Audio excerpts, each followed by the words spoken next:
Welcome to Beaconsfield Podcast, everyone, and Happy New Year. This is the first podcast of 2022.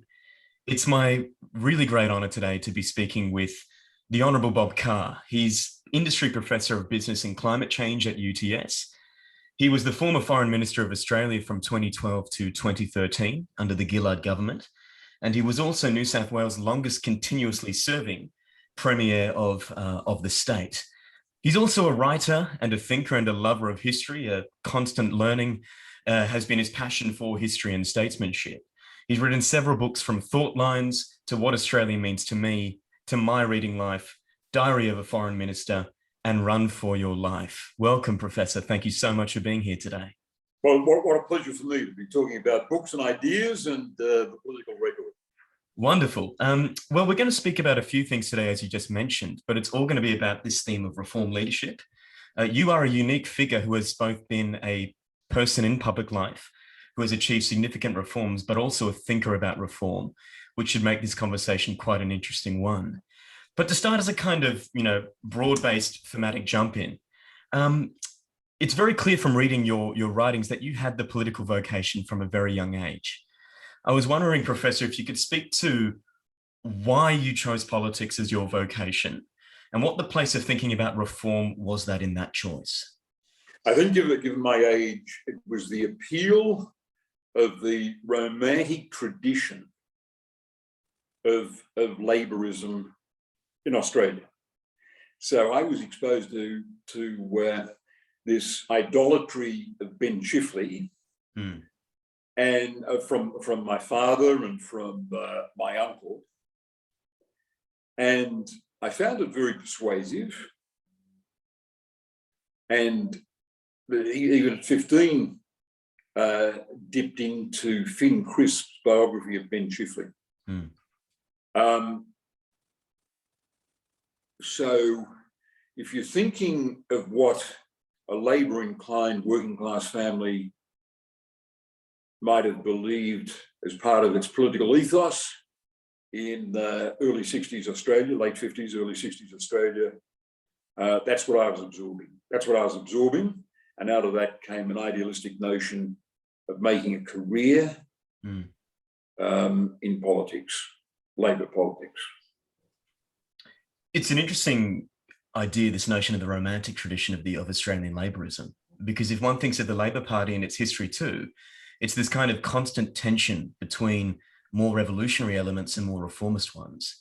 What's your relationship to the kind of reform tradition of the ALP in which people like Chifley, Whitlam are situated, and what do you think are its key hallmarks? Yeah, well, I identify with it completely. And the Curtin-Chifley commitment to post-war Reconstruction had many themes in it, had a number of distinct themes in it. One of it was economic modernisation, that Australia should have a properly empowered central bank, for example. The notion that the national government should set a goal of full employment for the Australian economy. After the decade-long Great Depression, that was bold and reformist. The focus on developing a manufacturing sector captured another theme, which is nation building. And I think if you mounted a critique of the Chifley government, it's that there were too many class references in its self-defining rhetoric, whereas if it had wanted to hold on to middle-class support, the support of swinging voters as it approached the 1949 election, so crucial in so many ways, building up the nation-building references, establishing TAA, establishing Qantas, Snowy Mountain Scheme, the immigration program, would have been a way of reaching out far more politically effective than the references that seemed to trap Chifley, which was to industrial matters and the working class movement. Yeah, it's really interesting because there was a line in Thought Lines that struck me that you wrote, in which you write that the Labor Party, I quote, is the party of movement in Australian politics, and that its historical rule creates for Labor politicians a duty to incorporate in the party's life and programs the reformist instincts in our society, close quote. You know, there's been a lot of talk over the past 5 years that Australia and the Australian population is an inherently conservative one. That is, that we are, for the most part, resistant to the idea of change. What's the relationship of the ALP today, but also historically, to making the electorate, the population, comfortable with the notion of change, seeing it as an instinct that the people are capable of having? I'm struck more and more by how any generalization about the electorate is going to be wrong. You saw that uncommonly useful Four Corners program based around what we call a focus group of softly committed voters expressing their views. And the more you're exposed to that kind of exploration of what such voters think, the more you see that at one time they're open to reform. They want a bit of boldness, but there is also an element of trepidation. So the challenge for political leadership is to pull off the great transformation that Hawke and Keating delivered. That is, bold reforms, but sold in a reassuring fashion, so that people who didn't understand the floating of the currency could accept that Hawke and Keating were doing things that Australia had to do.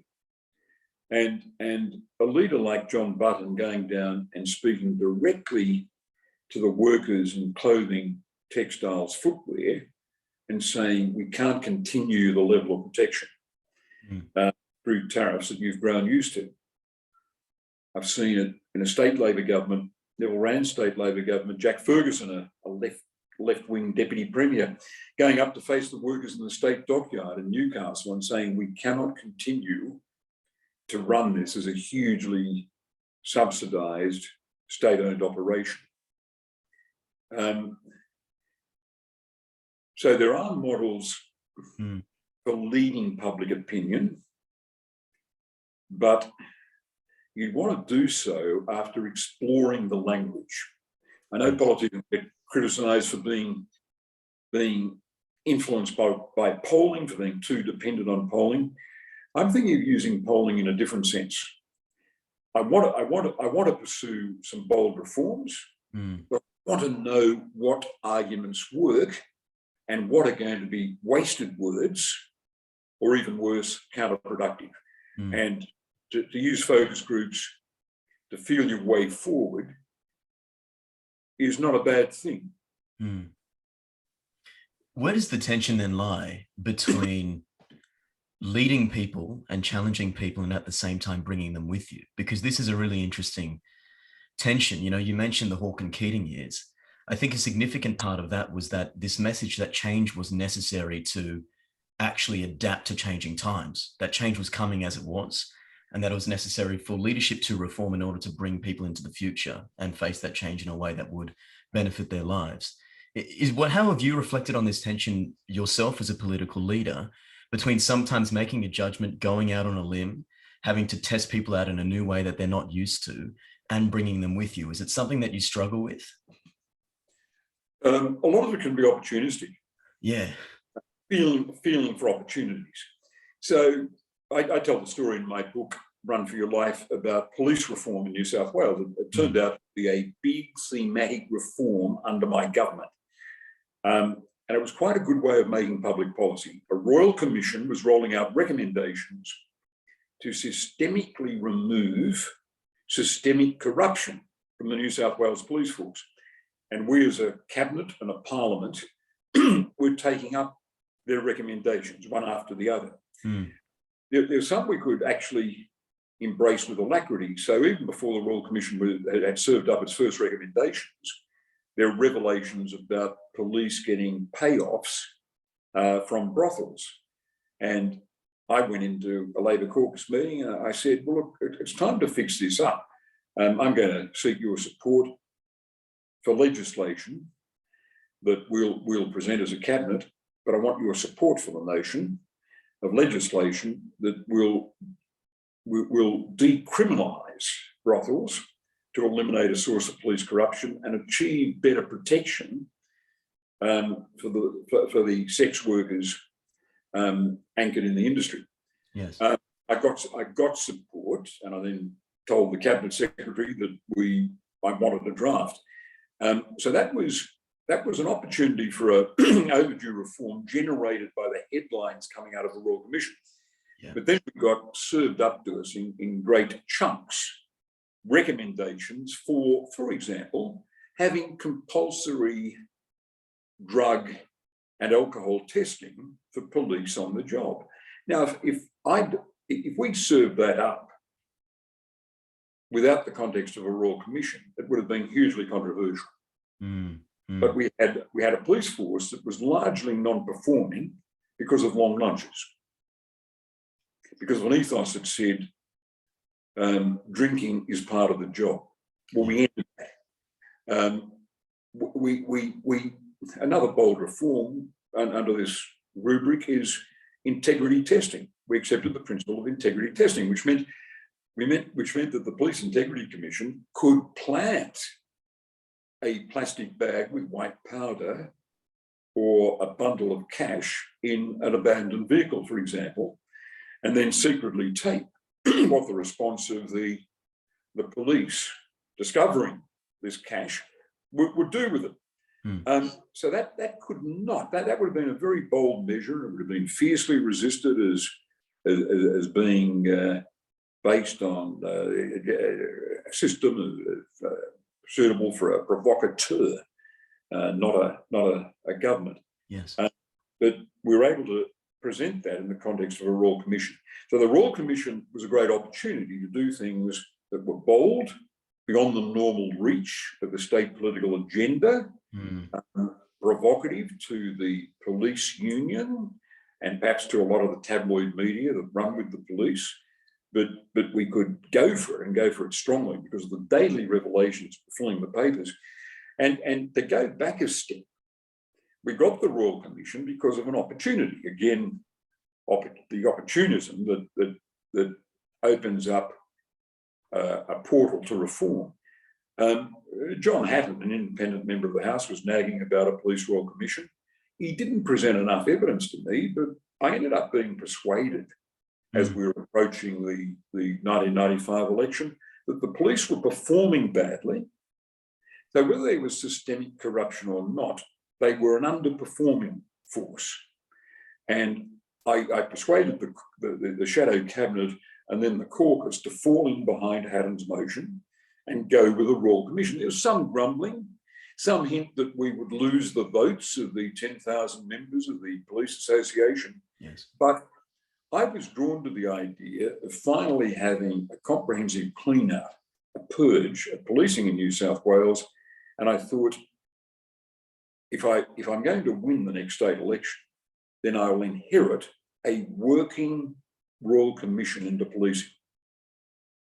It's really interesting because I know that you're, a great student of Lincoln, who we'll talk about a bit later, but this is what he means when he says that events give you opportunities, essentially. That events shape a politician's life and choices. Because without the pressure of that Royal Commission, without the sense of urgency that it created, the boldness of those reforms, as you said, probably could not have gotten through. So it's interesting to see reform as something also in reaction to events that's made possible by events changing. In your Run for Your Life, you also mentioned, Professor, that police reform was not a reform without resistance. You mentioned the police unions, also in the book, potential resistance that had come from within your caucus and also from Talkback Radio. This was a really strange array of resistance. I mean, very different interest groups were pushing back against this. How did you approach that as a leader? How did you cut through these different forms of resistance to get these reforms through? We had appointed a police commissioner, Peter Ryan, who was very popular, certainly for the start of his term. he said, he said to the Royal Commission, unless I've got the power to sack someone I haven't confidence in, I can't give you a cleaned up police force. The Royal Commissioner recommended this reform to create commissioner's confidence. Commissioner's confidence. If the commissioner has lost confidence, he can sack someone. This contradicted the trade union notion and a Labor Party principle of opposition to unfair dismissal. We're effectively seeking to suspend the principle of unfair dismissal in industrial law in respect of police. And there was a level of opposition in the caucus. And if I remember correctly, industrial action by the police who were gathered in the Sydney domain protesting about this. It was a valid argument. I decided that our reforms needed the credibility of us taking a firm stand. And I remember the Herald in an editorial said that the day after I prevailed in the face of caucus opposition, if Premier Carr had been defeated on this, it would have been a serious blow to his reform agenda. That was the hardest part of that reform package because it ran up against an important trade union notion. And I guess that it's a part of that is, how did you reconcile that yourself? Well, I just had to say we're engaged in a big task. This is only going to prevail in, one can assume, a small number of cases. But if I got the Royal Commissioner, a judge, yes, and the Police Commissioner telling me we need this, yes, then let's implement it. And I could have used the argument, I don't think I did, but I could have used the argument, look, if this turns out to be a source of great industrial grievance, we can revisit it. Yes. But applying to such a small number of cases in the context of all the revelations about systemic corruption, I had to prevail and did. Absolutely, yeah. And maybe if we move then to another difficult reform, but a highly successful one from your time as Premier, your introduction of medically supervised injection rooms in King's Cross in 2001. It's really interesting because in a previous diary entry before you passed that reform, you had written that you had changed your mind about this idea in part because of events. What were the events that led you to seeing this as a policy that you could support, and what changed your mind around introducing medically supervised injection rooms? I think the proponents made the case that this was not in the category of a heroin trial, which the Chief Minister of the ACT, Kate Carnell, had been promoting. It was very modest in its scale, very specific. It was a compromise, but a compromise that would keep people alive until they could be persuaded to stop experimenting with heroin. I think it was the pressure of a one-week summit on drug law reform that made me focus on it. And I had two ministers, Craig Knowles and John Della Bosca, embrace the notion and put it to me. I tweaked it in a way that protected us from any hint that we were using the King's Cross trial as the first step towards trials in other locations. I said we'd only do this where the local community asked us to. And in that shape, I, with a lot of reservation and feeling, as I said in the diary, somewhat queasy, I was prepared to give it a go. I think my reservations meant that I was credible when I said to the public, as I did in an important 7:30 program interview, that on balance it's something we should look at. The public didn't think I was a wild-eyed or gullible or naive reformer, and this was the first step towards a heroin trial or wholesale decriminalisation. It's really interesting because I think it was in that same 7:30 report, or at least within that, around that same time period, that you said politics often presents a choice between the unpalatable and the disastrous. What did such a reform, one that would potentially be controversial in the community's eyes, what did it teach you about the nature of democratic politics and decision making?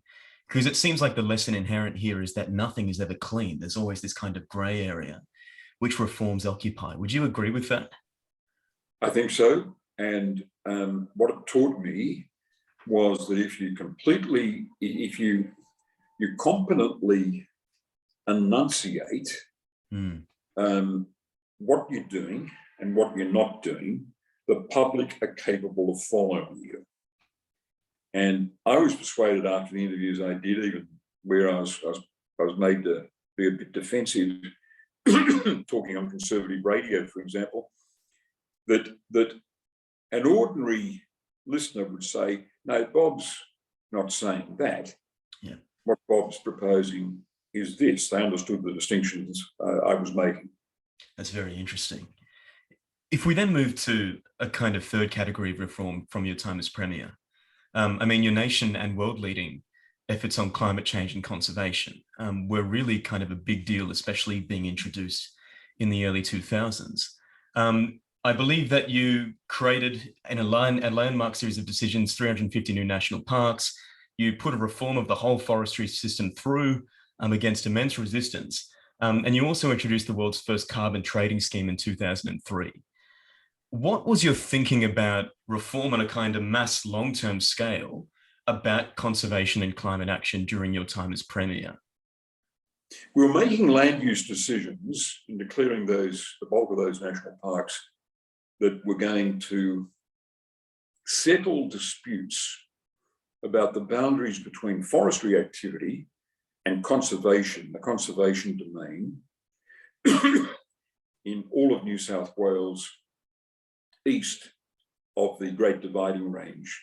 So there are very important land use decisions for the East Coast, the final land use decisions for the East Coast. So it was quite a substantial reform to say a new way of assessing conservation value, and we're no longer going to do this on a case-by-case basis, relying on conservationists to sit down on forestry roads and block bulldozing. We're going to roll this out on a planned and scientific basis, and we will close some mills, and we will subsidise the workers who lose their jobs in those mills. We'll close the mills that aren't sustainable, that the workforce and the ownership knows haven't got a future. And that will free up supply, and we can guarantee supply of commercial timber to mills that are sustainable and secure the jobs based on those mills. And that's what we did. In the end, remarkably, we had the support of conservationists and of the timber industry. Right. They were saying, the industry was saying, you've given us security of supply, we know where we stand. That even applied to big commercial entities like Boral with investments on the North Coast.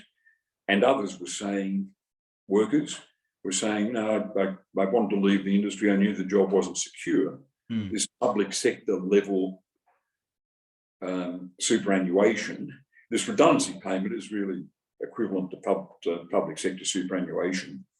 And I'm happy to have this retirement. That enabled a great gift to future generations of Australians, saving Tantawangalo and Coolangatta on the south coast and the rainforest pockets that had not yet been protected on the north coast. I remember one day signing a piece of paper that created 100 new national parks between Bega and, if I remember correctly, the Jarvis Bay and the Eden Valley. I think I've got that correct. And on top of what we've done on the far south coast, this really was a great gift. we made the first step towards pricing carbon. I often think that the New South Wales G-gas scheme that was introduced in January 2003, even before the European emissions trading scheme, might have been used as a model when Kevin Rudd came to government in 2007 as an incrementalist approach towards the great challenge of pricing carbon. And if it had, I guess, did that encounter resistance when you put through that carbon pricing scheme? No, it was just such a subtle tweaking of how the electricity distributors operate that we got away with it. So it really was a good example of incrementalism. Yes. We're increasing the price of electricity, but so gradually that it was no impact on households, no noticeable impact. But it did send a strong message to the sector that this was happening and increased the competitive appeal of renewables. You might have contemplated a situation where a federal government did the same thing and added industries to the list on a year-by-year basis, giving them time to make adjustment. It's a shame we've missed out on that opportunity, isn't it? Because I think another thing that I wanted to note about the strategic political context at the time was that, your state government, at least as far as I know the history, was the one to be taking this front step, even more so than the federal government at the time, or even more so than the Hawke government had done before. What about climate change, even then in the early 2000s, made you know that this was a commitment that your government would stand on, that you would not buckle on? Early 2000s was not 2022. The debate wasn't the same now as it was then. What made this stand out for you as a commitment? I just read the literature. I read Bill McKibben's book from the early 90s. I was following what was happening in the international debate, and the radical nature of human-driven change in climate really captured my imagination. As I heard someone say, look, this is either true, and it's a huge threat to humanity, or it's the greatest con ever in human history. And the scientists were saying, no, this is happening. There's been a buildup of heat-trapping gases in the upper atmosphere. It's producing consequences, and they're going to get more severe. The science seemed to me, as a non-scientist, altogether credible, painstakingly put together, and could not be ignored.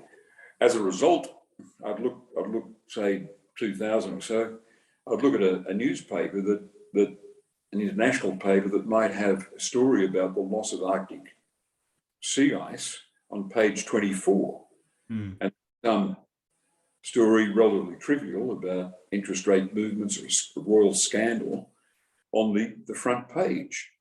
And I just thought of how challenging it is for people to start wrapping their consciousness around the idea we are changing the conditions under which we live on this planet. Yes. Well, it was a really significant achievement and quite an honourable thing to see and witness and read about now. Particularly The really big battle was on restraining farmers from broadacre land clearing. There was a high level of resistance. It was a bold thing to do, and our success at that, and what Peter Beattie did following our lead in Queensland, was the reason the Howard government was able to get credit for achieving our Kyoto goals. It was the action of two state levels. Right, of course. In restricting farmers from broadacre land clearing, that, according to the methodology, got Australia the credit. And that was the clause inserted last minute, was it not? At Kyoto or something like that. It could have been. Yeah, I believe it was something like that. That's very interesting. If we take a sidestep, Professor, and we move into a different topic, though related, history and your love of history as a reader of history and as a student of history, it's very interesting to me that someone like you who has been a reformer seeks lessons in history and not in something like philosophy or political theory or, some abstract way of thinking. What is it about your relationship with history and the discipline itself that continues to draw you to it as a source of wisdom for practical action? I think it's the concreteness of history. History is a string of case studies. So if you're a practitioner in politics, or journalism for that matter, you're faced with the challenge of how the flawed human beings might have handled this differently, especially at those hinge moments. The British cabinet in July, August 1914, the Austrian foreign ministry, the Kaiser going off on a summer cruise. How might they have handled Austria's demands served on the Kingdom of Serbia in a way that avoided and didn't render inevitable the collapse into crisis that brought on the horrors of World War I? So that will be, that will dominate our thinking. For those who want to know how bad it can get, how people can make, Barbara Tuchman spoke about the folly, how people can make, serious people, educated people, can make absolutely ruinous decisions. How did the royal houses of Europe make decisions that it could be foreseen were going to destroy their monarchies, their empires, their kingdoms? And how did the best and the brightest in America make those commitments to a war in Vietnam that resulted, after those huge losses sustained by America, in the capitulation, Saigon, April 1975. The folly that humans are capable of should eliminate any gullible notion that nuclear war cannot come about, or that we might go on neglecting the required action on climate until catastrophe embraces us. So I think history confronts us with these profound questions in a way that the speculations of philosophy don't. Absolutely. Have you found hope in history too? Because, there's that line that people often quote, I don't know who said it, but that, the only thing that one learns from history is that we do not learn from history, that we are always subject to the folly and variances of the human condition. Do you draw inspiration and hope from how people in the past have dealt with and grappled with their challenges too? You can, from the manifestations of statesmanship. Yes. The post-war reconstructions that went on in Japan, in Germany, Franco-German reconciliation after 1945. Who would have thought that after the atrocities the SS and the Gestapo, the conventional Wehrmacht, had inflicted on the people of France, there'd be the majority opinion in France, and the opinion of its leadership in the 1950s would be, we must avoid this. We must find a way of making a peace. Maybe Germany was required to suffer so profoundly for its people and leadership, leached of any nationalist resentments, to say peace, diplomacy and democracy are the way forward for us, not the romantic dreams and the cruel nationalism and all-embracing racism that visited these disasters on us.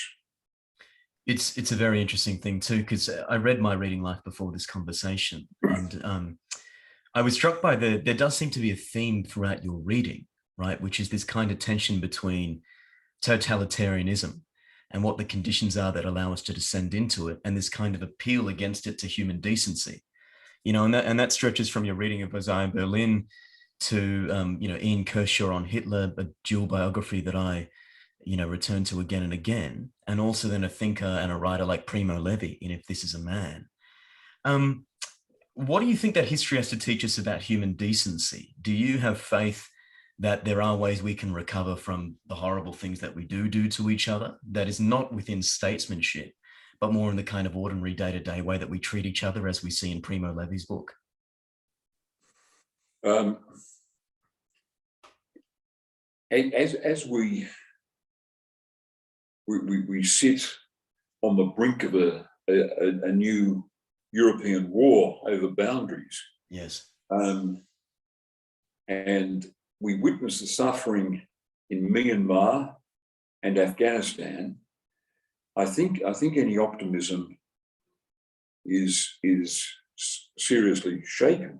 When America says we're keeping half of Afghanistan's reserves, we're going to spend them on families that suffered September 11, while there are kids dying in Afghanistan's hospitals, you've got to wonder whether we are any different from the British ruling class that was told there was a shocking famine in Ireland and did not intervene to see that ships laden with grain would be diverted to Irish ports.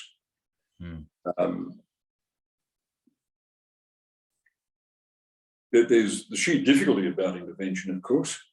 In Myanmar, civilians being shot, civilians being used as human shields, a military regime that does not care about international opinion. We lose our capacity for intervention. There's just no way of pulling it off, as there wasn't faced with Assad's horrific years of the Syrian civil war.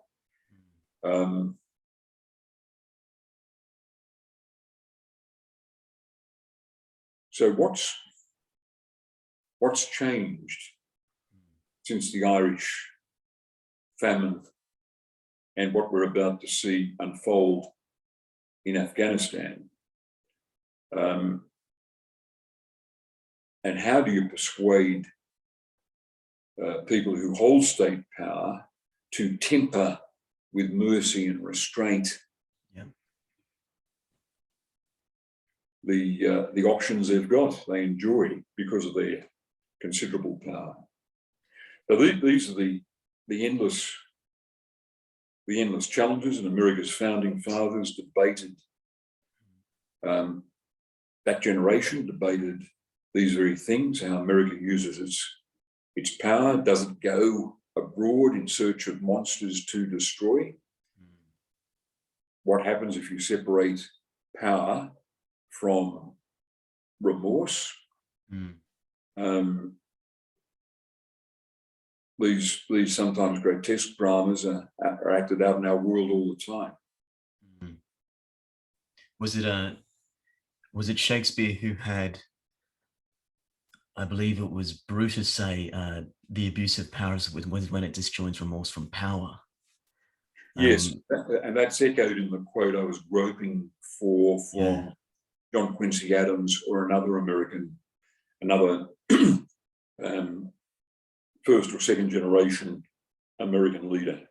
Yes. But yes, that quote reflects Shakespeare's brilliant insights into power, woven through all his history plays and some of his tragedies.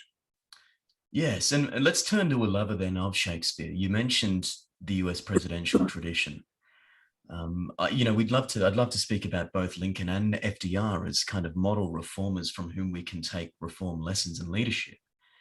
But if we sit with Lincoln for a moment, I believe that Lincoln, it's really interesting. There's that story of Lincoln writing a letter to a then major author of a series of criticisms on Shakespeare, saying that he loved and revered Macbeth over the play Hamlet. And, he was particularly interested in Act 1, Scene 3. in which Macbeth reflects on ambition, this vaulting ambition which overleaps itself and falls on the other. I think that what Lincoln was recognizing in himself was the tendency for remorse to sometimes, walk away from power in his own political life and trajectory. What was the crisis that Lincoln faced when he became president? What was the crisis of the Union that he faced? And what were the challenges that he had to deal with as a reformer in face of it? Maybe if we can start there, so we can bring people with us to reflect on some of the lessons that emerged from how he responded to it. He faced the dissolution of the Union because at the time of his inauguration in March 1861, both sides were sick of compromises. Neither side could contemplate another compromise on the awful issue of slavery. The South had reached the position that slavery was under threat, and the John Brown raid was a symbol of Northern intervention to liberate their slaves, to take their slave wealth from them, and to leave them prone to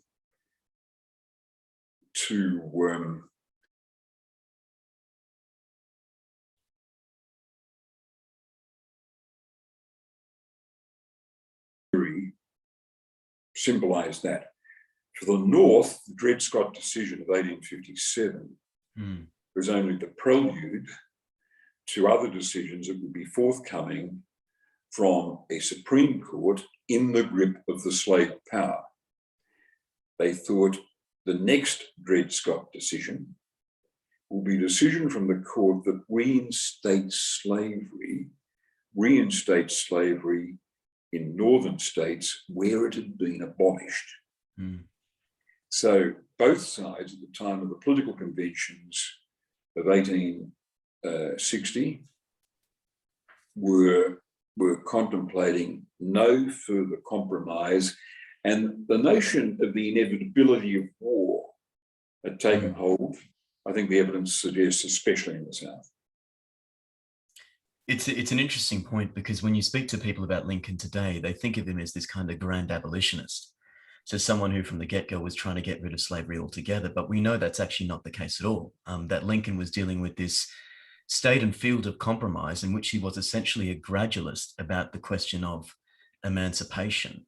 If I can just read a quote from Lincoln that you raise in My Reading Life for us to reflect on.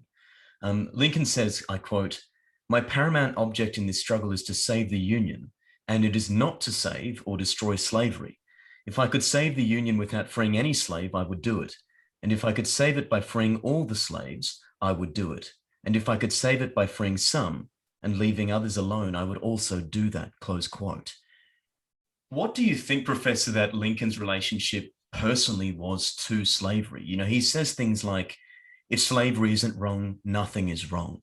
So as I would refuse to be a slave, so as I would refuse to be a master, right? So at a moral level, it seems like he has a distaste for it, but that's not how he expresses himself in his politics. Why does he reach for gradualism on this question? He had arrived at one key policy commitment: to block the westward expansion of slavery. Yeah. And he believed that would put slavery on the path to inevitable dissolution. And so he was absolutely a gradualist. That's the reason he appealed to the party. They thought he was a less divisive candidate than people who were overt abolitionists like Seward and Salmon. And he made that very explicit in reaching out to the South in 1861, offering legislation that confirmed the position, the legality of slavery in states where it then existed. It was the tug and tide of war that took him to a position of overt abolitionism captured in the Emancipation Proclamation. But it was a matter of timing, so we can describe as crabwise this this sideways movement created by the radicalizing forces of the war, the shift in northern opinion behind abolitionist instinct, and the opportunity for victory on the battlefield to make it look a rallying cry and not an act of desperation. He was astute enough to know that. Yeah, so I guess the reform lesson is timeliness, isn't it? It's understanding how events offer you the opportunity in a limited way to pursue an aim which you might hold personally. And I think that is the lesson of Lincoln. It's perhaps if we can just take a quiet sojourn with Gore Vidal's Lincoln. I know that we both share a passion for that novel and that you are a friend of Vidal's. The novel is really interesting because it captures Lincoln's contradictions. So on the one hand, it portrays him as this kind of extremely astute, cunning, political master who is able to outmaneuver challenges that come to him from within his cabinet, from Salmon P. Chase and from Seward as well. But at the same time, it captures him as this gradualist. What do you think the lessons are arising from that novel into the character of a reformer? So what I mean by that is how Lincoln turned up day to day in the office and handled these challenges as a man. What do you think are the lessons, the insights that emerge from Vidal's novel on that?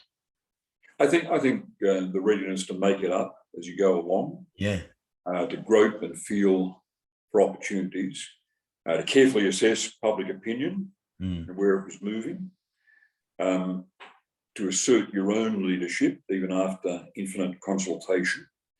He's very dependent on Seward, of course, but early in the piece, he emphatically rejected Seward's cunning notion that Seward should be regarded as a prime minister, and Lincoln should sacrifice his participation in day-to-day policy making. He had the confidence just to say no. So he's aware of the prerogatives of the presidency. He was brutal, the abandonment of habeas corpus, and Vidal, who does not like a strong federal government, is attentive to that. He could see through the flaws of cabinet colleagues.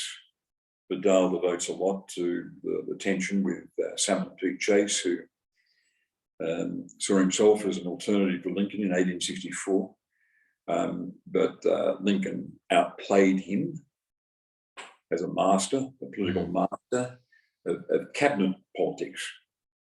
And yet his re-election hung in such doubt as those climactic battlefield events so slowly gathered force in the summer of 1864.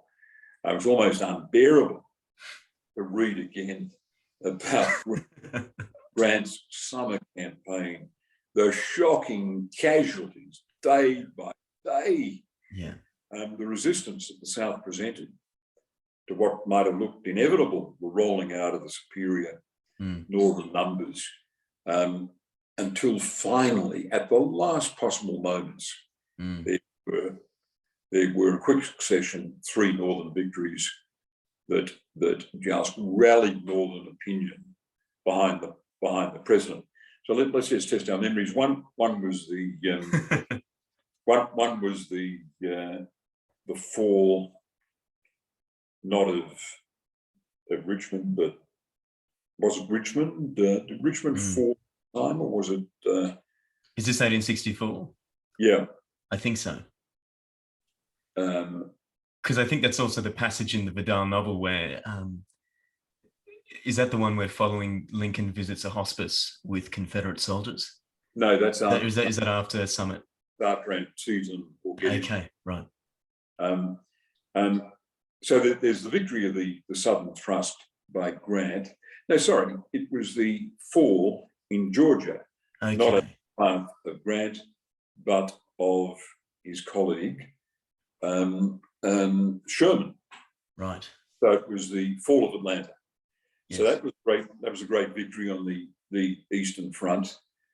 Then there was the victory in the Shenandoah Valley under Sheridan, who just wiped it out. It was ruthless. Remember the expression, not a crow will be able to fly down the valley without carrying its own supplies. And then there was the victory, the naval victory over Mobile, at Mobile in Alabama. So those three victories were just, especially the Fall of Atlanta, I guess, were just triumphs for the North, and they crushed McClellan's chance of a democratic win, which would have delivered a negotiated peace with the South, retaining slavery in southern states, I guess. Yes. And so it's very clear that, I mean, Lincoln becomes extremely war weary by the end. I mean, they're dealing with such casualty levels. It's really a tragedy. One of the other final things that I think characterizes Lincoln as a reformer is how he lays the ground for reconciliation, particularly in a speech like the Second Inaugural. He takes a really interesting move in that speech because he doesn't come out and, run straight into victory. He speaks about it rather in a very matter-of-fact way. He's more interested instead for finding a way that the Northerners and Southerners can begin to live together after this is all over. Have you got any insights into what the reform leadership lessons, instincts are coming from that speech in what Lincoln's trying to do to get North and South to be able to work together again after it's all over? Well, he said, and I think it's a key quote, "I want to let the South down gently." Right, yeah. So that would have governed his policies, and he may not have succeeded because it would have put him at conflict with radical Republicans in Congress who wanted a punitive approach. Would he have had the authority? Could he have sustained the authority to have had reconciliation applied under Reconstruction? Yeah. It might have been too hard. It might have been too hard. It might have been too hard to have instituted civic equality between the races in the South immediately following the constitutional ban on slavery. So Reconstruction can be seen as the biggest failure in American domestic policy. Lincoln's second term might have dissolved into argument and a loss of authority and a split in the Republican Party. I think you can say this: he paid with his life for his commitment to reconciliation. Don't forget that his assassin was there in the crowd hearing Lincoln's last speech from the portico or the balcony of the White House, making a commitment, among other things, to the franchise for some categories of Black Americans, those who served in the armed forces or had an education.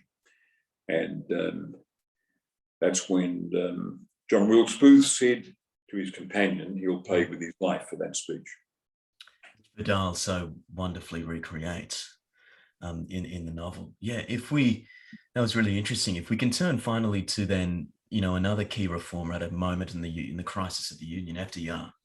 I know that you have a bit of a special relationship with FDR as a student of his time in office. The New Deal is a major event in social democracy worldwide, but particularly in the United States. Could you just give us some context, Professor, as to what the challenge was that FDR inherited and confronted during the Great Depression, and what he had to do in terms of reform with the New Deal? The economy seemed to be in a spiral of decline, and the banking institutions were wobbly. One historian said the climate was one of such panic that if he'd wanted it, the president might have got nationalization of the American banks through the political system. It might have been James McGregor Burns, the first biographer, who said that.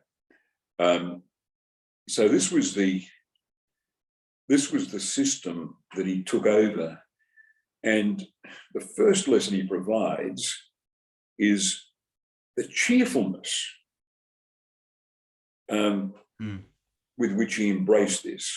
So different from the saturnine personality of Lincoln, you might say, the sheer cheerfulness, irrepressible cheerfulness with which he embraced these challenges. And the other thing that stands out is the contempt he had for America's ruling class, for its financial elite. And why shouldn't he? He'd had an elitist education at Groton and at Harvard.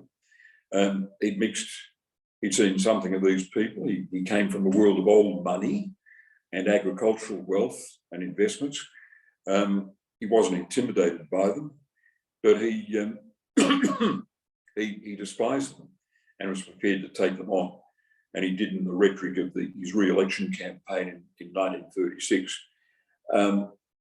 And of course, the great theme is bold, persistent experimentation. He didn't know how to get this right. There's no Keynesian theory textbook on his desk to guide him. He'd experiment with anti-competitive, oligarchic economic models, banning competition because it was destructive for jobs and small business, restricting competition. Their corporatist instincts. And Arthur Schlesinger Jr., in his big multi-volume history of the New Deal, talks about the different strands that this experimenting president was prepared to play with. It's really interesting because I went away and read the first volume, actually, James McGregor's biography, The Lion and the Fox. And the first thing you encounter is that he really is making it up as he goes along. Part of that, though, what is profound about that effort is that he's encountering major resistance from both the left and the right on this. What was his kind of tactic for, particularly as an executive, influencing, I guess you could say, directing Congress to pass these New Deal reforms? What was his approach to not managing conference, but influencing it in Congress, but influencing it in such an effective way? How did he do that? Well, one thing you can say, and it's a challenge for contemporary opinion and for reformers who admire FDR, is that he had to maintain that coalition to support his reform program by not confronting the Dixiecrats, the segregationists of the South, who were part of the Democratic coalition. So there were senators who were perfect progressives, prepared to vote for his labour reforms, for his regulatory reforms. But the understanding was that he would not challenge the segregationist, the apartheid system that prevailed in the American Deep South. And a tough historian would say there was not much in the New Deal for America's blacks. Yeah. And his wife, his heroic wife, would lobby him about the epidemic of lynching taking place in America, in the American South. But there are limits on what he could do. He appointed one Supreme Court judge, a senator, black from Alabama. It was a very funny story. Black knew that after his swift appointment, it got through the Senate very quickly, stories would break about his membership in the KKK in the 1920s. Black took himself and his wife on a cruise to Europe. And in those days, you're out of contact. You could make yourself out of contact. When the stories broke, he knew that Roosevelt's instinct would be to call on him to withdraw his name, to resign. And he didn't want to be accessible to the president's charm when that was mounted. So from Paris, he was able to separate himself from the political panic in Washington. Black went on to be someone who consistently voted for desegregation. On the bench, I think he was there in the 50s when unanimously the court made its historic ruling in Brown versus Board of Education. But that's a long-winded way of highlighting that Roosevelt saw Southern senators like Black as part of his political coalition.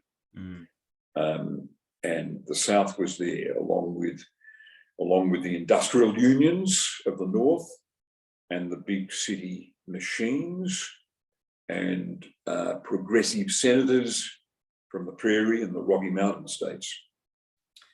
Yeah, I guess you've got to work with people as part of it. Like, you realised you needed to include them within the coalition. Better to do so than leave them without. At a big price, though. At a big price. To us today would taint his progressivism. Yeah, yeah. There's another theme coming out of the McGregor biography is this idea of executive overreach. Do you think there are genuine criticisms to be made of FDR on this point? I mean, they could also be made of Lincoln, as you mentioned before, habeas corpus. But in FDR's case, court stacking, also maybe influencing Congress too much. What do you think about those criticisms? Well, his biggest political mistake was, we're talking about domestic politics, was the attempt to back the court after he was re-elected with a huge margin in 1936. And he faced, even from those deep Democratic majorities, resistance to such a radical move. The attachment in the Congress to the separation of powers was so real. And to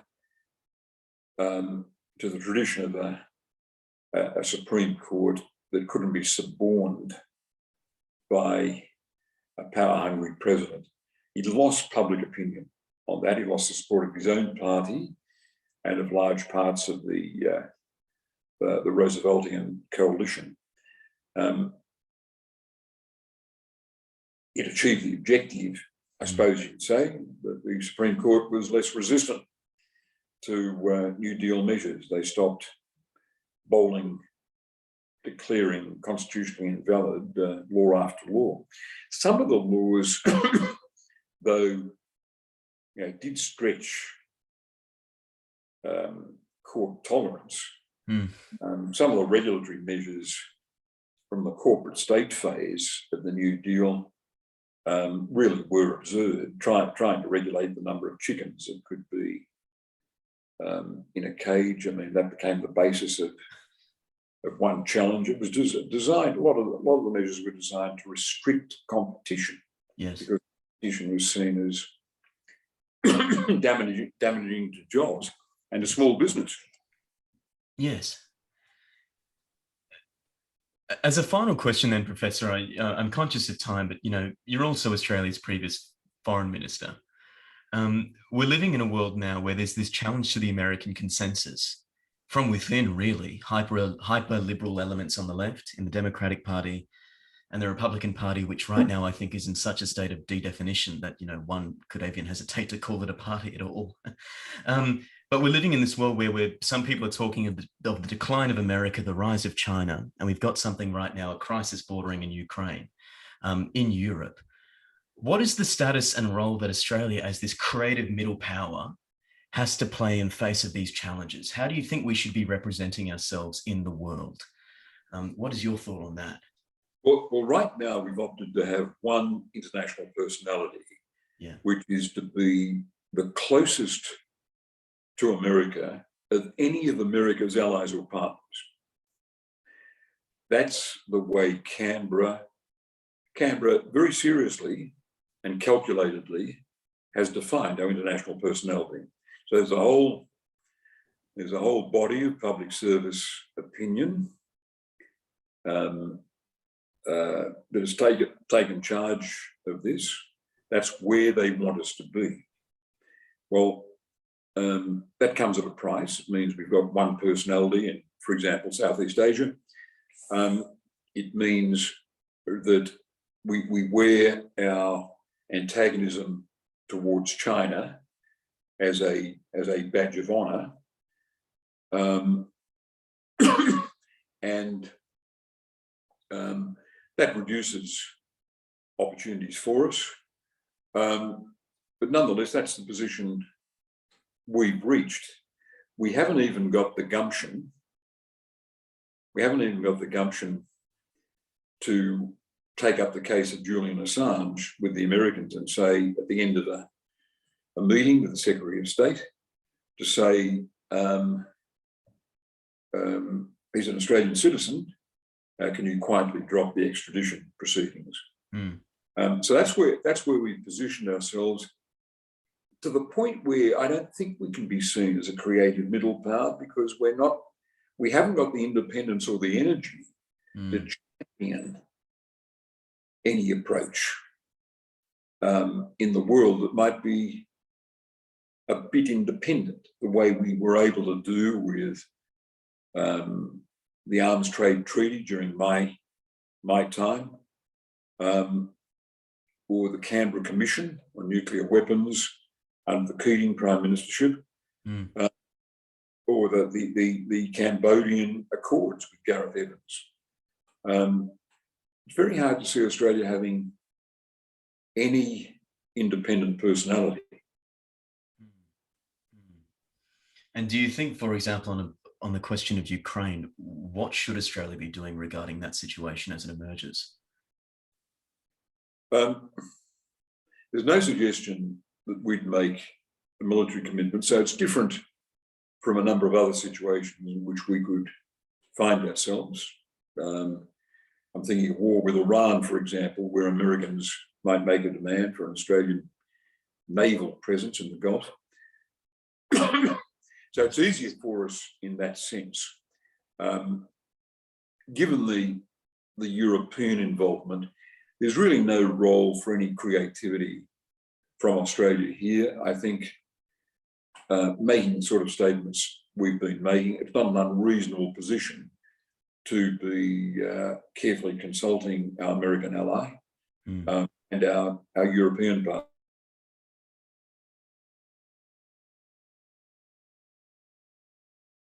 Assert that any attempt to settle by military force arguments about Ukrainian membership of NATO is wrong and should be responded to in the ways that the Biden White House is signalling. Yes. And as a final question, you've written in Run for Your Life that your position on Australia-China relations is essentially Gough Whitlam's, and that the credo which informed him is the one that informs you still. What is that credo? And do you think that there are ways that we need to renegotiate Whitlam's vision in the changing strategic context? Or is all the criticism that that's no longer possible unfounded? Yeah, Whitlam said, I seek a relationship with China comparable to the relationship we have with other great powers. And that should be non-contentious. That embraces a relationship where there are a range of differences, but opportunities for diplomacy. A federal election campaign is not the best context to have a discussion, because the government has declared that full-bodied antagonism towards China is a way of rallying its base vote during this campaign. It's interesting that they've chosen to be so bold about it, and to a different Conservative government might have said, we're not going to get down into the mud and taint our opponents with treason, because that would be bad for the country on a number of grounds. Yeah, absolutely. Well, Professor, we've reached an hour. It's been a wonderful, ranging conversation, and we've been many places. But thank you so much. It's been a really wonderful opportunity and an honour for me to learn from you as a reformer and as a thinker about history as well. So I'm really grateful for your coming on and speaking with me. Thank you. I've enjoyed it. Let's do it again sometime. Absolutely. Thanks for mentioning Run for Your Life, because a great deal of that book is about approaches to reform. Absolutely. And I think case studies like those I presented in the book are worth picking over. And thanks for the opportunity of talking some of them through. And it's great to see the books on the shelf behind you. Thank you, Professor. Much appreciated. Okay, my pleasure. Cheers, mate.